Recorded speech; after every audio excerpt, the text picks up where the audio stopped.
This is how we started powering up with the cardio pull. And it's actually, I think, one of the best moves that we have working on Total Gym. Yet it can be one move that can really fool some of our participants.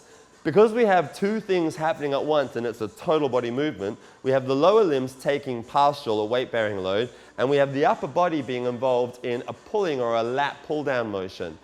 So for some of our members, this is a bit tricky because we have more body weight higher up on the rails, so we have to feel that there is an active pulling phase, a loading in the upper body, but just as much as we feel that there's a loading or an assisted or partial weight-bearing load for the lower body. For some people to coordinate those two movements together, it can be a little bit tricky. And Nicole has artfully, dare I say a little bit too skillfully, worked out some of the weird things that people do. So let's just see what you might see in your class. I hope not. Let's go. Have a look at this.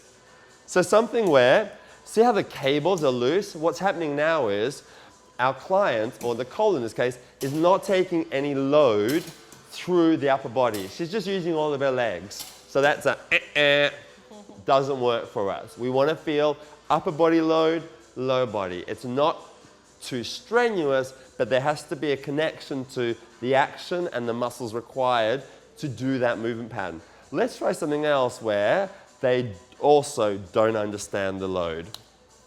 Which is? What happens with their legs when they forget about what happens with their legs? This is a great one. See how the legs, they just move. There's no solidity on the foot. There's no good placement. So what's happening now? What's happening here is not happening down here. So we want to feel that as we come down, as Nicole extends her arms, the weight goes into the hips. There's actual loading in the legs. What I want is for my clients to think, as they squeeze, to feel something happening in their thighs, their buttocks, their glutes, and in their midsection. Now, the big challenge we often face with this one is, and let's look at this area here, okay? From the top of the pelvis to the top of the ribs. We see this, where I can drive my hand right under Nicole's back, because as soon as we elevate, the tendency is for us to go into a hyperextended or an extended movement of our lower back or our upper back. So what we need to do is we need to counter that. So for our clients, we need to think that the first thing to engage is this corset area, so draw it in. We need to have a connection to the glide board, and then the power generates down through our legs and up through our arms. So most of the work that we see starts here and it radiates out. So this is what we're looking for. The reason why we want to make sure that this part of the work is actually perfect is because when we start to do the plyometrics, our force, when Nicole's going to use her legs and explode, we have to maintain this great connection right around our midsection, through our back extensors, and around through the anterior part of our abdominal column, or our muscles at the front of our body, by making it strong. And then what I'm looking for here is good leg activity. So as Nicole's jumping, I want to see both legs taking off and landing at the same time. And I want to see this rib-hip connection is solid. So there's going to be a lot more intensity doing it this way with great form and technique, rather than doing it this way, where nothing's happening. What's happening here is we've almost have two different things happening.